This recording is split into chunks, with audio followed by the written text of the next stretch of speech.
On en vient maintenant au retour des basketteurs français avec leur médaille de bronze en Coupe du Monde. Première médaille mondiale après les Champs-Élysées. Ils font un petit tour par BFM TV. Nous avons tout d'abord l'entraîneur Vincent Collet. Bonjour. S'il vous plaît, montrez-nous votre médaille en gros plan. Un petit peu plus haut, voilà. Voilà, un petit peu plus haut.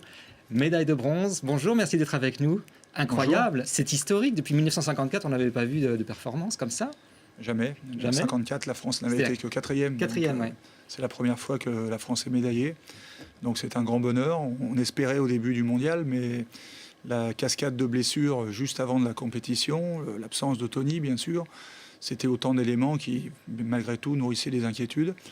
Mais on a su, à force d'état d'esprit, de détermination, aller jusqu'à cette médaille. Donc on est vraiment content. Alors racontez-nous quand même le dernier match, celui qui a permis justement de la décrocher, cette médaille, puisque vous avez battu la Lituanie 95-93. Donc sur le fil, il y a eu une tension extrême. À force de courage et de nerfs aussi, effectivement. Personnellement, je n'avais jamais vécu de fin de match aussi longue. Les 30 dernières secondes ont duré 20 minutes, avec beaucoup de lancers francs. Un domaine dans lequel, historiquement, les Français ne sont pas très bons. Et là, on a su arracher cette médaille en les convertissant presque tous. Alors, quand on est entraîneur, comment on les vit, ces minutes-là? Qu'est-ce qu'on se dit? On a envie d'aller sur le terrain? Non, le temps s'arrête. En fait, on est, je pense, moins stressé que les gens devant leur télévision, parce qu'on est dans l'action et finalement, voilà, puis on est habitué. Donc, mais malgré tout, c'était bien quand ça s'est terminé quand même. Alors, tout le monde salue vos dons de tacticien. Quel est votre secret? Comment vous gérez cette équipe? Je crois que c'est quand même c'est un travail d'équipe. La première gestion, c'est celle-là, c'est d'arriver à positionner tout le monde dans le groupe, d'avoir une vraie hiérarchie. Et on a la chance d'avoir des leaders qui assument leur rôle. On a vu que dans les derniers matchs, Boris Dio et Nicolas Batum avaient été exceptionnels, Florent Pietrus également. Et parallèlement à ça, une vraie complémentarité avec des jeunes qui petit à petit se sont intégrés dans l'équipe et ont apporté aussi leur écho. Et toute cette alchimie a permis d'aller jusqu'à cette médaille. Voilà. Et on a le plaisir d'accueillir Boris Dio, donc, qui nous rejoint sur le plateau de BFM TV. Bonjour, on était en train de parler de ce match-là contre la Lituanie. Comment est-ce que vous l'avez vécu? Ça a été extrêmement stressant. Ça a été très stressant. On avait beaucoup de fatigue physique. Je ne sais pas si tu en as parlé. On avait joué la veille à 22h. On jouait à 18h le lendemain. Mais on avait quand même une grosse envie. On avait déjà perdu l'occasion d'avoir une médaille une première fois en perdant cette demi-finale et on ne voulait pas la laisser passer deux fois. On voit les images là sur les Champs-Élysées. Il y a Nicolas Batum aussi qui arrive dans les studios de BFM TV. Un véritable engouement. Les supporters sont là pour saluer les basketteurs. Ça vous fait plaisir particulièrement? Ouais, ça fait très plaisir. C'est vrai que depuis l'année dernière, le fait qu'on ait été champion d'Europe l'été dernier, ça a déjà commencé à créer un engouement et donc c'était important aussi pour nous parce que c'est aussi cette casquette-là qu'on a, un petit peu les ambassadeurs du basket français, de faire en sorte que l'équipe de France reste au meilleur niveau.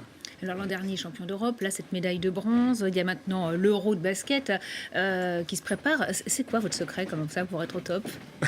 Bon, c'était une construction sur plusieurs années, ça ne s'est pas fait en un jour.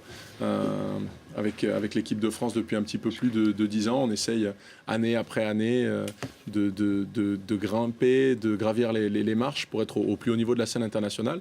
Et on a soif maintenant qu'on est arrivé en haut, on essaie de continuer et puis d'engranger les titres. Nos invités arrivent. Alain Batum, bonjour. Ça fait plaisir de vous voir. Les États-Unis sont toujours eux au sommet. Est-ce qu'on va arriver à les vaincre un jour, ces Américains? On va essayer. On va essayer pour, en tout cas. Est-ce que c'est possible? Moi, c'est pas impossible en tout cas. C'est vrai que sur un match peut arriver, donc on ne sait jamais. Alors, qu'est-ce qui a amélioré là, le bronze? C'est déjà vraiment exceptionnel, c'est très bien, mais en perspective de cet euro là, qui se prépare en 2015, et voilà, quels sont les points qu'il faut améliorer dans le jeu?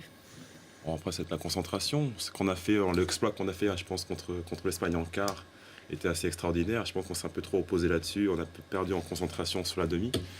Et une compétition comme ça, il faut rester concentré jusqu'au bout. Alors, la finale de l'Euro 2015, ça devrait être à Lille, dans le grand stade. 27 000 places. Ça va être un enjeu très particulier, cette finale. Très particulier. Et puis, à la maison, ça fait des années qu'on rêvait de ça. C'est vrai qu'il y a beaucoup de joueurs de l'équipe de France qui jouent à l'étranger pendant l'année, en club. Et on n'est pas souvent au contact de notre public français. Donc, pouvoir participer à une compétition internationale à la maison, c'est un petit peu un rêve pour tous. Vincent Collet, votre challenge pour cet Euro, ça va être de faire jouer maintenant Joachim Noah et Tony Parker? Ça, c'est pas très compliqué. C'est surtout déjà de faire venir Joachim Noah, Mais surtout, notre challenge, ça va être de faire ce qu'aucun pays n'a fait depuis 22 ans, à savoir gagner une compétition chez elle. Voilà, parce que quand vous recevez, c'est fantastique parce qu'à la fois, vous jouez devant votre public, vous partagez avec votre public, mais par contre, vous subissez aussi une pression bien plus importante que lorsque vous êtes à l'étranger. Et donc, il faudra qu'on soit capable d'assumer tout ça. Mais il y a une telle envie, une telle volonté de ce groupe qu'on essaiera de relever ce challenge. Et vous en manquez, Parker et Noah, ou vous arrivez finalement à faire de très bons scores sans eux? Bon, je pense qu'on l'a démontré. Mais vous l'avez Je pense démontré. qu'on a démontré qu'on avait quand même un bon groupe quoi, qui pouvait jouer au basket. Et ouais, ils nous ont manqué quand même. C'est vrai qu'on a bien aimé les avoir dans notre équipe, mais on a réussi à se débrouiller sans eux. Donc vous serez encore plus fort justement avec eux s'ils sont là vraiment. Pour le Normalement, groupe. je pense, ouais. Boris, sur ce Oui, point ils nous ont manqué en tant qu'hommes. C'est des amis avec qui on aime bien partager des choses, on aime bien partager des victoires. Mais c'est une équipe avant tout. Et puis l'équipe de France sait jouer maintenant depuis pas mal d'années et faire des résultats. Alors, on vous a vu sur les Champs-Élysées en train de signer des autographes, tous les fans qui étaient là. Donc, il y a un engouement maintenant pour le basket. Vous pensez que votre belle performance, là, ça va inciter, ça va booster peut-être les inscriptions dans les clubs? On essaie de continuer, essayer de faire développer le basket en France. C'est aussi une de nos responsabilités. Ouais. Oui. L'an passé, après le titre européen, la fédération a eu 80 000 licenciés supplémentaires dans la saison. On est passé de 500 000 à 580 000 en une seule saison.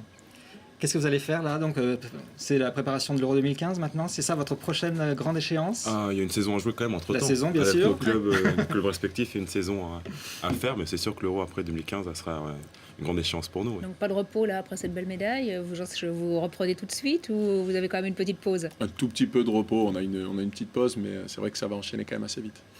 Boris Dio, Nicolas Batum, Vincent Collet, merci d'être venus sur le plateau de BFM TV. Merci à tous les trois. Juste À vous. après votre retour donc à Roissy sur les Champs-Élysées.